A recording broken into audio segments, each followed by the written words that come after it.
قبیلے سے تعلق رکھتے تھے، بکتے بکاتے مدینے میں آ کے بکے، پھر نگاہ مصطفیٰ میں بک گئے صلی اللہ علیہ وسلم۔ بڑے تگڑے قبیلے سے تعلق تھا۔ یا حضرت عمر نے فرمایا میں آپ کو گورنر کا، جی جیسے آپ کا حکم ہے، امیر کی بات ماننا، گورنر بن گئے۔ اور گورنر صاحب کرتے کیا ہے؟ گورنر صاحب کا حال یہ کہ گورنر صاحب نے وہی پھٹے پرانے سادے سے کپڑے پہنے اور ایک ہاتھ میں چھڑی پکڑی ہے، کبھی ادھر گھومتے ہیں کبھی ادھر، مدائن کی گلیوں میں گورنر صاحب گھوم رہے ہیں۔ اللہ اکبر۔ جہاں سواریاں اترتی تھی نا شہر کی، لوگ جو کرایہ لے کے گھوڑوں پہ سوار کرتے تھے، جہاں وہ لا کے اتارتے تھے، وہاں ایک شخص اترا، مہمان آیا کسی کے گھر میں مدائن، وہ شخص مہمان آیا تو اس کے بعد بڑے بڑے بکسے تھے، اس نے حضرت سلمان فارسی کو گھومتے دیکھا، کہنے لگے او غلام ادھر آئے نا، او بولیے او غلام ادھر آ۔ حضرت سلمان فارسی کہنے لگے جی جناب۔ کہنے لگے میرا سامان اٹھا اور فلاں گھر میں نے جانا، چھوڑ کے آ۔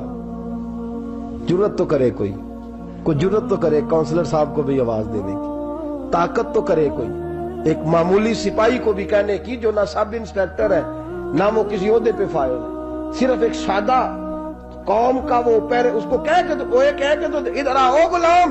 بھائی گورنر کوئی کہہ دیا، گورنر صاحب نے سر کے اوپر بکسا اٹھایا ہے اور گلیوں میں گزر ہے، کہتے ہیں بھائی غلام کو رستہ دے دو، ذرا سامان وزنی ہے، ذرا غلام کو رستہ دے دو، سامان وزنی ہے، پیچھے ہٹ جاؤ، ذرا رستہ دے دو۔ شہر میں داخل ہوئے تو لوگ دوڑے آئے، کہا حضور ہمیں دے دیں۔ فرمایا نہیں، اس نے مجھے کہا ہے غلام اٹھا۔ وہ شخص شرمندہ ہو گیا، کہنے لگا حضور مجھے کب خبر تھی کہ آپ گورنر ہیں، غلطی ہو گئی، میں غلام کہہ بیٹھا۔ حضرت سلمان فارسی رو پڑے، فرمانے لگے تو میرا محسن ہے، تو نے تو مجھے میری اوقات یاد کرا دی ہے، میں غلام ہوں، میں کھجوریں بیچا کرتا تھا، میں مدینے میں نوکری کرتا تھا، تو نے اچھا کیا ہے۔ فرمایا نا تو تو میرا محسن ہے، تو نے مجھے یاد کرا دیا، میں کیا نا اب میں ہی لے کے چلوں گا۔ رستے میں جا رہے ایک شخص دوڑا آیا، کہنے لگا حضور وزنی بڑا ہے مجھے دے دیں، یہ بادشاہ ہے، فقیری ہو رہی ہے، حضور وزنی بڑا ہے مجھے دے دے، میں اٹھا لیتا ہوں۔ تو حضرت سلمان فارسی فرمانے لگے پہلے وعدہ کر قیامت کے دن میرے گناہوں کا بوجھ اٹھا لے گا، وعدہ کر، تو کہے گا اللہ کے حضور کے یا اللہ سلمان کے جو پاپ ہے ان کا بوجھ میں اٹھاتا ہوں۔ کہنے لگا حضور میں تو اپنا نہیں اٹھا سکتا۔ فرمایا پیچھے ہٹ جاؤ، اگر وہاں میرا کوئی بوجھ نہیں اٹھا سکتا تو یہاں بھی کوئی نہ اٹھائے۔ حضرت سلمان فارسی رضی اللہ تعالیٰ عنہ گورنر ہے صوبے کے۔ میرے دوست ہماری یہ جو جھوٹی انا ہے نا، لوگ میرا استقبال کرے، مجھے اٹھ کے ملے، مجھے پروٹوکول دے، میرا نام جپے، میں ہوتی رہے ہر جگہ، بس مجھے ہی لوگ جانے۔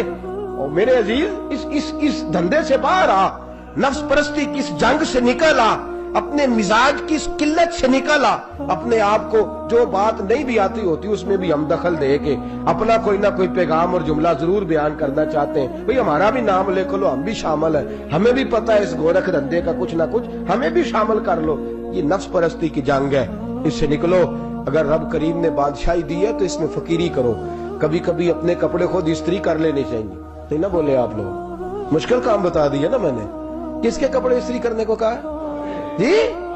اللہ خیر کرے، میں کیا رہے، میں تو ماڑے دی گل کر چھڑی ہے، بولے نہیں نا آپ لوگ۔ کبھی کبھی اپنے کپڑے خود استری، کبھی کبھی اپنے جوتے خود پالش کر، کچھ نہیں فرق ہوتا، اس سے آپ کا نفس کچلا جائے گا۔ کبھی کبھی نا، کبھی کبھی باوجود موٹر سائیکل اور گاڑی کی موجودگی میں پیدل سفر کر لینا چاہیے، کچھ نہیں فرق ہوتا۔ کبھی کبھی کوئی آدھا کلو چینی پکڑ کے دکان سے خود اپنے، کوئی نہیں کہنے لگا کہ غریب ہو گئے ہیں، خود ہی انہیں آدھا کلو کھانڈے، کہنے دو کو کہتا ہے، کچھ نہ کچھ اپنے نفس پہ بوجھ ڈالیں۔ بھئی کبھی کبھی آپ بھی، کبھی جو آپ کا ملازم ہے نا گھر میں، اس کو بٹھا کے کہا کریں بیٹھ یار میرا دل کرتا ہے میں تمہیں چائے بنا کے دوں۔ کبھی کہا کریں گھر والوں کو بیٹھو آج میں تمہیں کھانا گرم کر کے دے دیتا ہوں، کچھ فرق نہیں آنے لگا، عزت شان میں کوئی کمی نہیں آنے لگی۔ کبھی کبھی یہ کام، وہ جو گھومنے والی کرسی رکھی ہوئی ہے نا جس پہ بیٹھ کے ہم حساب کرتے ہیں، کبھی کبھی اس پہ کسی غریب کو بھی بٹھا کے دیکھیں، کچھ نہیں فرق آنے لگا۔ یہ نفس پر کچھ کوڑے برسائے تاکہ یہ کچھ سمجھدار ہو جائے۔ یہ جو ہم نے بڑی لمبی چوڑی اپنے لیے جھوٹی انا کے دروازے کھول رکھے ہیں، یہ روز ہمیں دور کر رہے ہیں۔ جو نفس پرستی کی جنگ ہوتی ہے یہ بندے کو اللہ کے دروازے سے دور لے جاتی ہے، یہ نبی پاک کی محبت دل سے نکالتی ہے، یہ ذہن کے اندر اچھی سوچ نہیں آنے دیتی۔ ذہن میں جب بھی کوئی بات آتی ہے بری آتی ہے۔ تکبر اور غرور والے جو لوگ تھے نا ان کا کبھی کچھ نہیں ہو سکا۔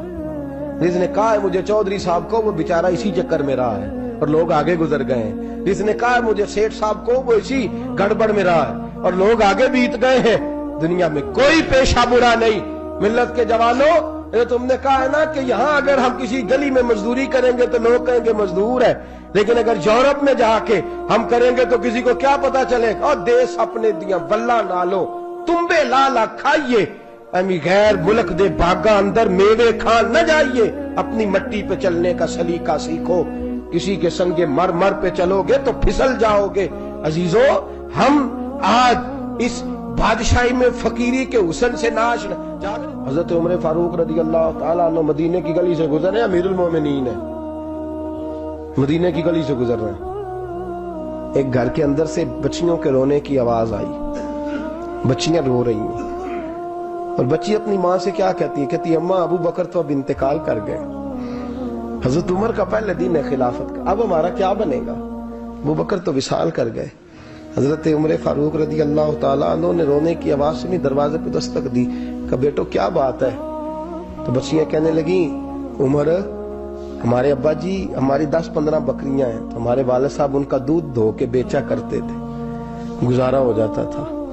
جس دن ابا جی فوت ہوئے تو اس دن سے لے کر ابو بکر صدیق روز عصر کے بعد آیا کرتے تھے، ہماری بکریوں کا دودھ دھو کے دیتے تھے، کچھ ہم پیتی تھی کچھ بیچ لیتی تھی، گزارا چلتا تھا. جس دن ابو بکر صدیق خلیفہ بنے تو ہم نے جا کے کہا ابو بکر اب کون دودھ دھوئے گا؟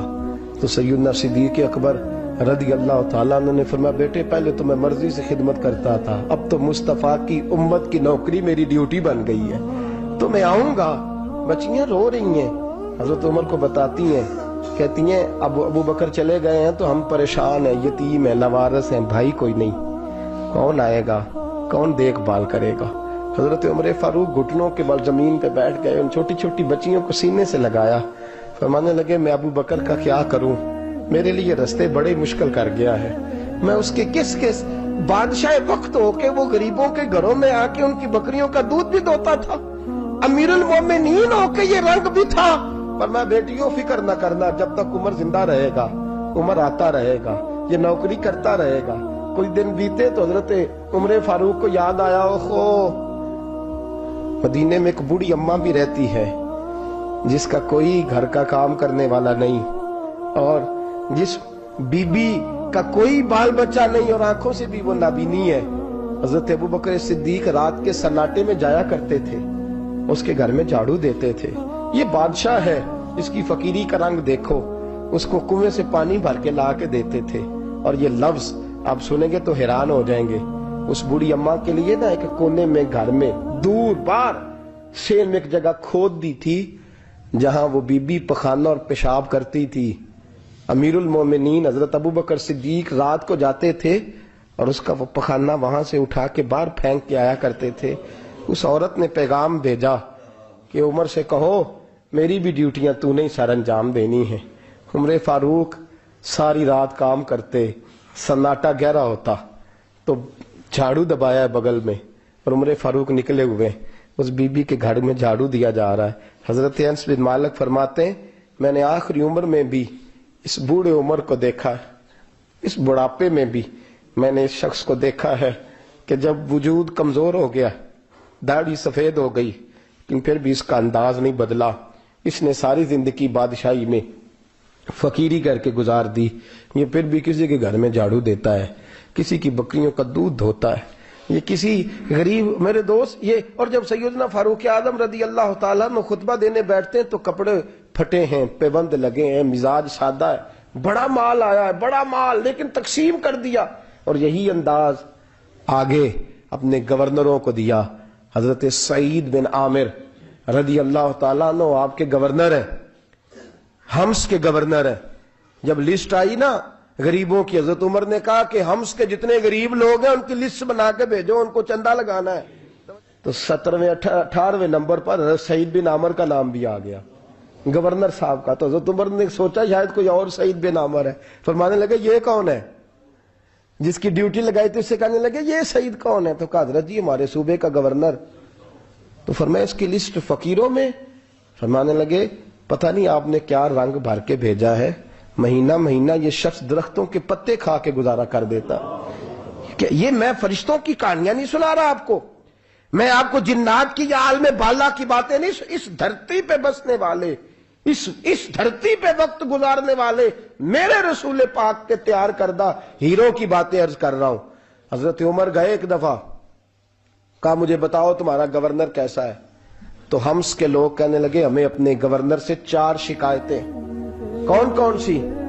پہلی بات تو یہ ہے کہ گورنر صاحب کو چاہیے فجر کے وقت آئیں، یہ سورج نکل آتا ہے تو باہر آتے ہیں گھر سے، سورج نکل آتا ہے تو آپ کہہ کے تو دیکھیں کسی معمولی سرکاری ملازم سے بھی، پھر آپ دیکھیے آپ کا کیا بنتا ہے۔ کہا یہ سورج نکلتے وقت آتے ہیں۔ دوسری شکایت یہ ہے کہ دن کو ملتے ہیں رات کو نہیں ملتے۔ تیسری شکایت یہ ہے کہ مہینے میں ایک دن ملتے ہی نہیں گورنر صاحب۔ چوتھی شکایت ہے کہ روتے ہیں، کبھی کبھی اتنا روتے ہیں کہ بے ہوش ہو جاتے ہیں۔ حضرت فاروق اعظم نے کھڑا کر لیا، فرمایا صحیح تیری شکایات آئی ہیں، کہ حضور حکم۔ فرمایا سنا ہے، پہلے تو فجر کے وقت آ جاتا تھا لوگوں کے مسائل سننے، اب تو سورج نکلتے وقت آتا ہے۔ کہ حضور بیوی بیمار ہو گئی ہے اور گھر میں نوکر تو ہے کوئی نہیں، تو میں سویرے اٹھتا ہوں تو پہلے ناشتہ بناتا ہوں، بچوں کو کھلاتا ہوں۔ اس عورت نے 35 سال میرے ساتھ وفا کی ہے، اب چارپائی پہ ہے تو میں اس کے منہ میں لقمے ڈالتا ہوں۔ کہا اسے کھانا کھلا کے جب وہ دعا دیتی ہے تو پھر نکلتا ہوں۔ تو کہا سنا ہے تو ہفتے میں ایک دن ملتا ہی نہیں، مہینے میں۔ کہنے لگے حضرت جی جب مدینے سے آیا تھا تو ایک کرتا اور ایک تامت ساتھ لایا تھا، مجھے آج 2.5 سال ہو گئے ہیں، میں نیا لباس نہیں خرید پایا۔ میں نے عرض کی میں اس دھرتی پہ بسنے والے لوگوں کی داستان سنا رہا ہوں۔ کہا میں اپنی تامت دھو کر خشک ہونے کو ڈال دیتا ہوں، اسے آدھا دن لگ جاتا ہے، خشک ہوتی ہے تو تامت پہن کے قمیض دھو لیتا ہوں اور پھر قمیض ڈال دیتا ہوں۔ حضرت جی سارا دن بیت جاتا ہے تو باہر نہیں آ پاتا۔ حضرت عمر فاروق کی گردن جھک گئی، کہا سنا ہے تو رات کو ملتا ہی نہیں۔ یہ لفظ کہے تو حضرت سعید بن عمر کہنے لگے یہ میرا راز تھا، آپ میرے امیر نہ ہوتے تو کبھی فاش نہ کرتا، دن میں نے بندوں کے لیے رکھا ہے، رات اپنے رب کے لیے رکھی ہوئی۔ میں رات کی تنہائیوں میں اپنے کریم کی بارگاہ میں جاتا ہوں اور میں سارے دن کے گناہوں کی معافی مانگتا ہوں، میں اپنی غلطیوں کی تلافی کا سوال کرتا ہوں، اس کے حضور جاتا ہوں، اسے دکھڑے سناتا ہوں، رات میری اس کے لیے بیت جاتی ہے۔ حضرت عمر کی اور گردن جھک گئی، فرمایا یہ بتا کہ تو ملتا ہی نہیں، کبھی کبھی تو روتا ہے اور بے ہوش ہو جاتا ہے۔ کہ حضرت جی 40 سال کی عمر میں کلمہ پڑھا ہے، جب 40 سال کے پچھلے گناہ یاد آتے ہیں تو کہا پھر میں ضبط نہیں کر پاتا، وہ خطائیں، وہ پاپ، وہ جرم، وہ خطائیں، جب سوچتا ہوں نا کہ رب کھڑا کر کے پوچھے گا بتا یہ جرم کیوں کیا، تو وہ احساس مجھے پریشان کر دیتا ہے۔ حضرت جی میں پھر برداشت نہیں کر پاتا، پھر میں تڑپ اٹھتا ہوں، میری یہ کوتاہیاں ہیں، بتائیے کیا کہتے ہیں۔ حضرت فاروق اعظم نے گردن اٹھائی تو آنکھوں میں آنسو تھے، کہنے لگے یا اللہ مجھے اس جیسے کچھ اور گورنر بھی عطا فرما، یا اللہ اس جیسے کچھ اور گورنر بھی۔ عزیزو اپنا حال کیا ہے؟ ملک شام جب فتح ہوا تو حضرت سعد بن ابی وقاص رضی اللہ تعالیٰ عنہ کہتے ہیں کہ کچھ لوگ مجھے کہنے لگے کہ ہم آپ سے معاملات طے نہیں کریں گے، ہم جزیہ دیں گے، ٹیکس دیں گے، اسلامی حکومت کے زیر اثر آئیں گے، لیکن آپ سے معاملات طے نہیں کریں گے، اپنے امیر کو بلائیے۔ تو حضرت سیدنا سعد بن ابی وقاص کہتے ہیں میں نے خط لکھا، فرماتے خط لکھا حضرت عمر کو، میں نے کہا جناب آئیے۔ جواب میں حضرت عمر نے خط میں جواب لکھا کہ فلاں دن فلاں تاریخ فلاں وقت میں ملک شام پہنچ جاؤں گا۔ حضرت سیدنا عمر چلے گھر سے، ایک غلام، ایک گھوڑا، ایک نیزہ۔ حضرت فاروق اعظم نے کچھ کھجوریں، خشک کھجوریں، کچھ سرکہ باندھ کے رکھ لیا رستے میں کھانے کو۔ یہ بادشاہی میں فقیری ہو رہی ہے، لاکھوں مربع میل کا حکمران ہے، کروڑوں اور اربوں روپے پاس پڑے ہوئے، وہ ساری چیزیں رکھ لیں اور سیدنا عمر فاروق رضی اللہ تعالیٰ عنہ چلنے لگے۔ اب غلام سے کہنے لگے بھئی میرا گھوڑا ذرا ماڑا ہے، کمزور ہے، طے کر لیں، اتنے میل تو گھوڑے پہ بیٹھے گا میں پیدل چلوں گا، پھر اتنے میل میں گھوڑے پہ بیٹھوں گا تو پیدل چلے گا۔ ملک شام پہنچنے کا وقت آ گیا، جب وقت آیا تو پیدل چلنے کی سواری حضرت عمر کی تھی، ان کی باری تھی پیدل چلنے کی، اور سواری پر سوار ہونے کی باری غلام کی تھی۔ یہ لوگ رشتے کرتے ہیں نا تو کرائے کی کار لے کے چلے جاتے ہیں، بعد میں وہ پوچھتے ہیں کہ تسی تے کار تے آئے سو، ہم اپنے آپ کو بنانے کے لیے جھوٹی انا بھی خریدنی پڑے تو خریدنے سے ہم پرہیز. ہم جو بتاتے وہ ہم ہوتے نہیں، اور جو ہوتے ہیں وہ ہم بتاتے. حضرت سیدنا عمر فاروق رضی اللہ تعالیٰ عنہ سواری پہ غلام ہے، خود پیدل ہے، اور حال کیا ہے؟ بارش ہوئی تھی تو کچھ پانی کھڑا تھا چھوٹے چھوٹے جوہڑوں میں، چھوٹے چھوٹے تالاب بنے ہوئے تھے، پانی کھڑا تھا. تو حضرت عمر فاروق رضی اللہ تعالیٰ چمڑے کے جوتے پہنے، وہ جوتے دونوں اتار کے تو بغل میں دبا لیے. حضرت سعد بن ابی وقاص فرماتے ہیں اسی بغل میں نیزہ رکھ لیا اور تامت تھوڑا اونچا کر لیا کہ پانی سے چلنا ہے، اور غلام کو گھوڑے پہ بٹھایا ہے اور گھوڑے کی لگام پکڑی ہے تو یوں پیچھے رکھی ہوئی. اور حضرت سیدنا فاروق اعظم رضی اللہ تعالیٰ عنہ آ رہے ہیں. غلام کہنے لگا حضور لوگ دیکھ رہے ہیں، مہربانی کریں بیٹھ جائیں. فرمانے لگے نہیں، باری تیری ہے، تو ہی بیٹھے گا. اس نے کہا حضور نہیں، وہ تو ٹھیک ہے، کوئی باری فرض تو نہیں نہ ہو گئی، آپ مہربانی کریں آپ آ جائیں، ذرا لوگ آ رہے ہیں. فرمایا تمہیں کہا نا. غلام کہتا میں نے تیسری دفعہ کہا تو حضرت عمر نے جلال سے دیکھا، اور جناب عمر کا جلال تو زمین کانپنے لگ جاتی تھی. کہتے ہیں کہا حضور آپ آ جائیں، تو کہتے تجھے کہا ہے نا چپ کر کے بیٹھا رہے. کہتے ہیں میں گھوڑے پہ ہی کانپنے لگا. غلام اب حضرت سعد بن ابی وقاص کہتے ہیں سورج غروب ہو رہا تھا، شعائیں پانی میں پڑ رہی تھی. حضرت عمر پانی سے میں نے غور سے دیکھا تو دوڑا گیا. جا کے نا بچے نہیں مشورہ دیتے ابا جی کو، ابا جی انج نہیں کریدا، دور بدل گیا جی. کہتے میں دوڑا گیا اور جا کر کے حضرت سیدنا عمر فاروق کو کہا حضور مہربانی کریں، ٹھیک ہے آپ کی درویشی سے کون آگاہ نہیں، وزیر کھڑے ہیں، سفیر کھڑے ہیں، بڑے بڑے عمرا، بڑے بڑے ملکوں کے حکمران ہیں، آپ مہربانی کریں یہ تامت ذرا نیچا کریں اور جوتا پہن لیں، اگر خراب ہو گیا تو اللہ نیا بھی دے دے گا، اور مہربانی کریں ذرا غلام کو کہیں نیچے آ جائے. حضرت عمر کہنے لگے تمہیں کیا تکلیف ہے؟ کہا حضرت جی وہ وزیر مشیر کھڑے ہیں، یہودی ہیں، عیسائی ہیں، نجرانی ہیں، وہ بڑے بڑے مذاہب کے اور بڑے بڑے ملکوں کے ہیں، آپ کا بڑا نام سنا ہے. حضرت سیدنا سعد بن ابی وقاص فرماتے ہیں میرے ساتھ اتنا ترش رویہ حضرت عمر کا پہلے کبھی نہیں ہوا. کہتے ہیں ماتھے پہ شکن آیا اور کہنے لگے تجھے تیری مار ہوئے، ان 4 لوگوں کے لیے میں اپنے نبی کا طریقہ چھوڑ دوں، ان 4 دنیا داروں کے لیے نبی پاک کا طریقہ چھوڑ دوں. فرمانے لگے سر سے پگڑی اتاری حضرت عمر نے جلال میں، فرمانے لگے میرے سر پہ جو بال ہے نا یہ مجھے کسی دنیا دار نے نہیں دیے، یہ ساری عزتیں مجھے آمنہ کے لال نے عطا فرمائی ہے، اور میں ان محبوب کا طریقہ ان 4 لوگوں کی خاطر چھوڑ دوں. فرمایا قرآن کہتا ہے ان اللہ یامر بالعدل والاحسان، جب میں نے خود عدل کا تقاضا یہ رکھا ہے کہ کبھی وہ بیٹھے گا کبھی میں بیٹھوں گا، باری اس کیا تو میں کیسے بیٹھ جاؤں. حضرت سعد بن ابی وقاص فرماتے ہیں اسی درویشی میں سلام اس پر کہ جس نے بادشاہی میں فقیری کی. کہتے ہیں اسی درویشی میں حضرت عمر پہنچے تو جو پہلے ڈرا کرتے تھے جب حضرت عمر آئے تو انہیں کامتے بھی دیکھا، روب اور بڑھ گیا، ان کے دلوں کے اندر حضرت عمر کا دبدبا اور بڑھ گیا، اور میرے کانوں میں کہنے لگے سعد پہلے سنا تھا لیکن دنیا سچی کہتی ہے جو حال محمد اور محمد کے غلاموں کا ہے صلی اللہ علیہ، وہ دنیا میں دوسرا کوئی حاصل کر سکتا. آج ہمارے پروٹوکول، ہمارے دبدبے، ہماری انا پرستیاں